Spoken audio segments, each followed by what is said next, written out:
Shalom adik-adik, apa kabarnya hari ini? Ibu yakin semuanya pasti luar biasa di dalam Tuhan. Selamat hari Minggu buat anak-anak ibu yang ibu kasihi yang saat ini sedang berada di dalam rumah.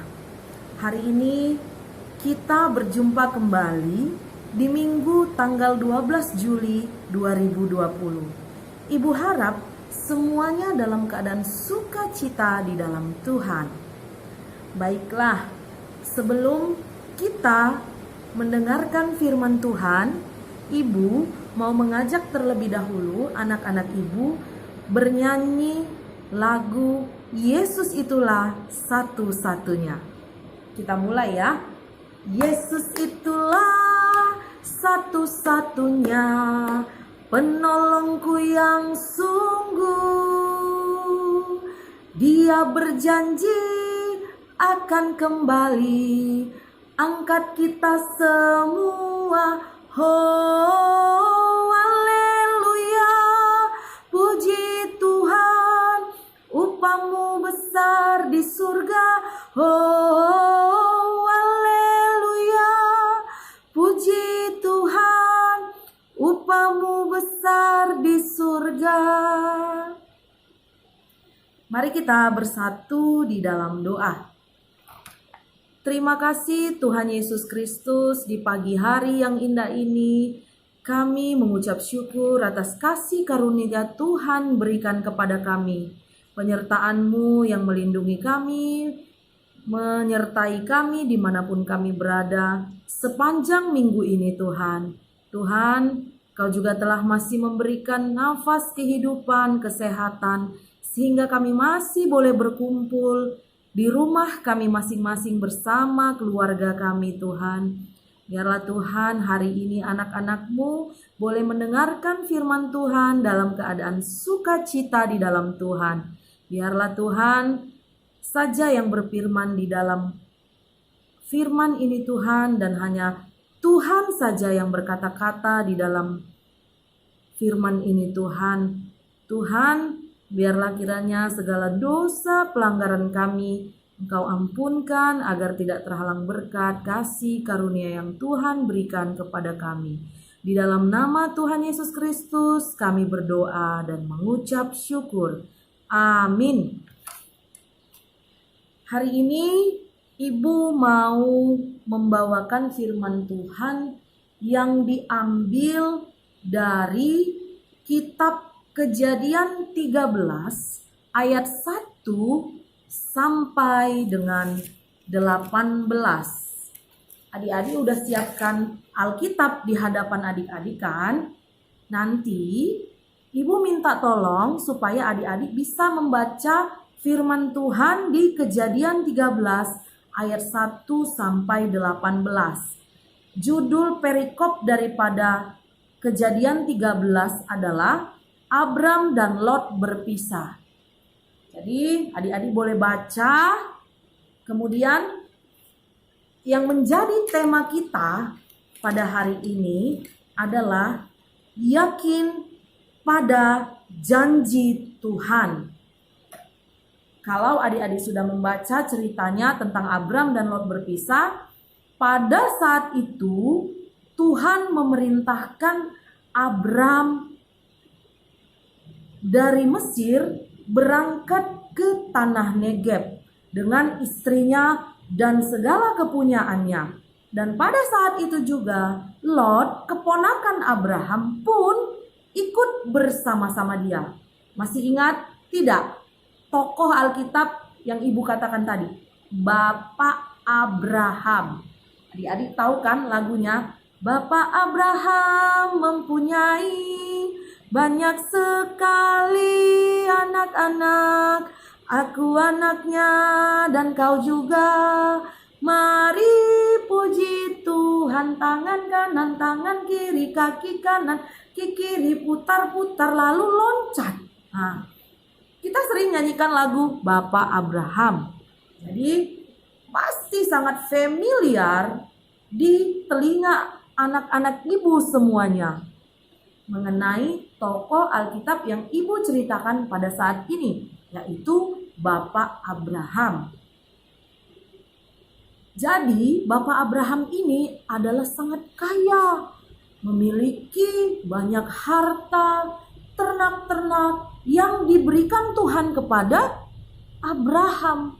Karena Tuhan memberkati setiap kehidupan Bapak Abraham. Kemudian ia dan keponakannya berjalan ke setiap persinggahan-persinggahan dari tanah Negeb sampai dekat Betel, di mana kemahnya mula-mula berdiri antara Betel dan Ai. Di Alkitab diceritakan bahwasannya Bapak Abraham setiap melakukan perjalanan, dia tidak pernah lupa akan janji Tuhan. Kita masuk ke pasal yang keempat. Kemudian ketika itu Lot juga ikut bersama-sama dengan Bapak Abraham. Jadi Bapak Abraham tidak suka yang namanya bertengkar, karena Lot adalah keponakannya sendiri, kerabatnya sendiri. Jadi saking banyaknya harta yang dimiliki Bapak Abraham, dan begitu juga harta yang dimiliki Lot, keponakan Abraham, tanah yang ditempati mereka, daerah yang ditempati mereka itu tidak cukup luas terhadap harta yang dimiliki mereka. Ternaknya juga tidak cukup berada di tempat tanah yang mereka tempati. Akan tetapi Bapak Abraham memberikan pilihan kepada Lot. Ia mengatakan bahwasannya silahkan Lot untuk memilih terlebih dahulu tempat mana yang luas, yang menurut Lot, yang muat, yang cukup untuk harta dan ternak-ternak yang ia bawa, yang Lot punya. Jadi pada saat itu Bapak Abraham tidak menginginkan yang namanya pertengkaran, karena Lot adalah keponakan Abraham. Kemudian pada saat itu ketika berada di daerah timur, sampai di daerah negeri timur, Bapak Abraham berpisah dengan Lot di situ. Lot kemudian memilih yang namanya daerah Sungai Yordan, karena Bapak Abraham memberikan terlebih dahulu tadi supaya Lot yang memilih pertama sekali di mana dia akan tinggal. Kalau Lot memilih sebelah kiri, maka Bapak Abraham akan memilih ke sebelah kanan. Kalau Lot memilih ke arah utara, maka dia akan memilih ke arah yang lain, yang bukan di utara. Seperti itu contohnya.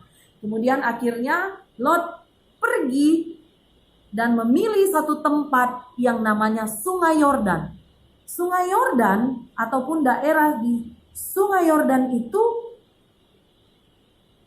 adalah lembah Yordan yang banyak airnya, seperti taman yang sangat indah. Kemudian dia memilih daerah yang sangat luas, yang tanahnya sangat luas, sehingga cukup untuk ternak-ternak yang dimiliki oleh Lot pada saat itu. Akhirnya Bapak Abraham pun mengalah dan ia memilih ke daerah lain, yaitu di tanah Kanaan pada saat itu. Tahu tidak janji Tuhan kepada Bapak Abraham? Ibu akan bacakan di ayat yang ke-14, 15 dan 16. Setelah Lot berpisah daripada Abraham, berfirmanlah Tuhan kepada Abraham, "Pandanglah di sekelilingmu dan lihatlah dari tempat engkau berdiri itu ke timur dan ke barat, utara dan selatan. Sebab seluruh negeri yang kau lihat itu akan kuberikan kepadamu dan kepada keturunanmu untuk selama-lamanya. Dan aku akan menjadikan keturunanmu seperti debu tanah banyaknya. Sehingga jika seandainya ada yang dapat menghitung debu tanah, keturunanmu pun akan dapat dihitung juga. Jadi Tuhan memberkati keturunan Abraham. Semua apapun yang diberikan Tuhan kepada Abraham itu tidak bisa terhitung seperti debu tanah. Dan seandainya debu tanah itu bisa dihitung, maka seperti itulah harta yang dimiliki ataupun berkat yang dimiliki Abraham yang diberikan Tuhan. Itulah janji Tuhan kepada Abraham. Tapi walaupun janji itu belum kelihatan nyata di hadapan Abraham tetap percaya kepada Tuhan. Walaupun saat itu, detik itu juga, janji itu belum terlaksana, belum nyata, tapi dia menunggu janji Tuhan. Dan dia tetap percaya bahwa janji Tuhan akan menepatinya terhadap Abraham. Jadi ibu mau ajak adik-adik ataupun anak-anak ibu semuanya, baik yang remaja ataupun yang madya ataupun yang batita dan balita, pernah tidak mendengar janji ataupun mengucapkan janji kepada seseorang ataupun teman-teman? Mungkin yang anak pra-remaja itu ataupun anak-anak yang sudah besar, yang mungkin kelas 3, 4, 5, 6 ataupun yang SMP kelas 1, 2, 3. Ibu mau mengajak anak-anak ibu memikirkan kembali atau mengingat kembali, ada tidak yang pernah berjanji kepada anak-anak ibu? Contohnya antara teman dengan kalian pernah mengucapkan janji di sekolah. Oh iya, besok aku akan memberikan kamu hadiah ketika kamu ulang tahun. Misalnya seperti itu dijanjikan. Atau kamu pernah tidak berjanji kepada teman-teman kamu, misalnya, oh iya, aku besok datang ke sekolah pukul 9. Ternyata kamu tidak datang pukul 9. Datangnya jam 10, seperti itu. Atau kamu tidak memberikan kado ulang tahun seperti yang adik-adik janjikan kepada teman adik. Atau pernah tidak adik-adik berjanji hal-hal lain yang pernah kalian sebutkan terhadap teman, orang tua misalnya? Contoh janjinya, iya mama, aku akan menjaga adik kalau mama pergi. Iya papa, aku akan mengerjakan pekerjaan rumah kalau mama sama papanya pergi bekerja, ataupun akan menjaga adik nantinya. Tapi tidak dilaksanakan janji tersebut. Hayo, pasti di dalam kehidupan kita pernah satu kali ataupun dua kali mengingkari janji kita dan tidak kita laksanakan. Sebenarnya kalau sudah berjanji, tahu nggak arti janji bagi adik-adik sekalian ataupun anak-anak ibu semua? Janji itu adalah sesuatu hal yang diucapkan kepada seseorang yang akan dilaksanakan dan akan ditepati nantinya kalau sudah disebutkan. Itu tadi contohnya yang ibu sebutkan tadi. Iya, nanti kalau mama papa pergi, saya akan belajar di rumah. Ternyata tidak belajar. Nah, seperti itu. Tapi ada satu janji yang selalu nyata dan tidak pernah diingkari oleh seseorang. Tahu tidak janji siapa itu? Ibu tadi sudah sebutkan. Itu adalah janji yang dimiliki oleh Tuhan. Karena hanya Tuhan satu-satunya yang menepati janjinya kapanpun dan dimanapun. Karena janji Tuhan itu adalah nyata dan tidak akan pernah diingkari. Walaupun kadang janji Tuhan itu tidak selalu langsung instan, di situ berjanji langsung ada. Walaupun kadang janji itu dengan butuh waktu yang lama yang harus kita tunggu, tetapi Tuhan tidak pernah mengingkari janjinya kepada siapapun, kepada manusia, kepada anaknya. Ketika Tuhan sudah berjanji, maka dia akan menepati janji Tuhan. Jadi ibu mau mengajak anak-anak ibu semua bahwasannya janji Tuhan ya dan amin. Yakin dan percayalah kepada janji Tuhan, walaupun tidak seinstan kita ataupun tidak langsung kita terima. Dalam proses yang harus kita jalani, kita tetap harus percaya kepada janji Tuhan. Jadi sekian khotbah ibu hari ini. Ibu yakin anak-anak ibu semuanya mengerti dan bisa percaya akan janji Tuhan yang sudah ada di dalam firman Tuhan buat semua umatnya, buat semua anak-anaknya. Terima kasih, mari kita bersatu di dalam doa. Terima kasih Tuhan atas kasih karunia yang Tuhan berikan kepada kami anak-anak-Mu, atas segala penyertaan-Mu sepanjang minggu ini Tuhan. Kami sudah mendengarkan firman-Mu Tuhan, untuk tetap yakin dan percaya akan janji Tuhan. Walaupun tidak harus instan ditepati, tetapi mempunyai proses yang mungkin kadangkala singkat dan mungkin kadangkala butuh waktu yang panjang untuk menepatinya, bahkan merealisasikannya. Tetapi kami percaya bahwa janji Tuhan ya dan siapapun bagi anak-anaknya yang percaya kepada Dia.